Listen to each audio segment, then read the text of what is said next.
78वा स्वातंत्र्य दिनानिमित्त लाल किल्ल्यावर तिरंगा फडकवताना पंतप्रधान नरेंद्र मोदींनी 2 रेकॉर्ड मोडलेत। मोदींनी लाल किल्ल्यावर सलग 11 वेळा ध्वजारोहण करण्याचा मान मिळवला। याबाबत त्यांनी माजी पंतप्रधान मनमोहन सिंग यांना मागे टाकले। माजी पंतप्रधान मनमोहन सिंग यांनी 2004 ते 2013 या काळात सलग 10 वेळा ध्वजारोहण केलं होतं।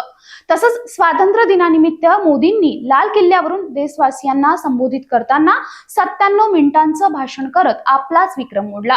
2016 मध्ये त्यांनी 94 मिनिटांचं भाषण करून विक्रम केला होता।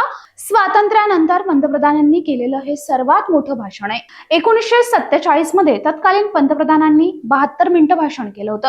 2015 ला मोदींनी 86 मिनिटांचं भाषण करून देशाचे पहिले पंतप्रधान नेहरू यांच्या भाषणाचा रेकॉर्ड मोडला होता। मोदींनी आतापर्यंतच्या त्यांच्या कारकिर्दीत फक्त एकाच वेळी 1 तासापेक्षा कमी वेळचं भाषण केलंय।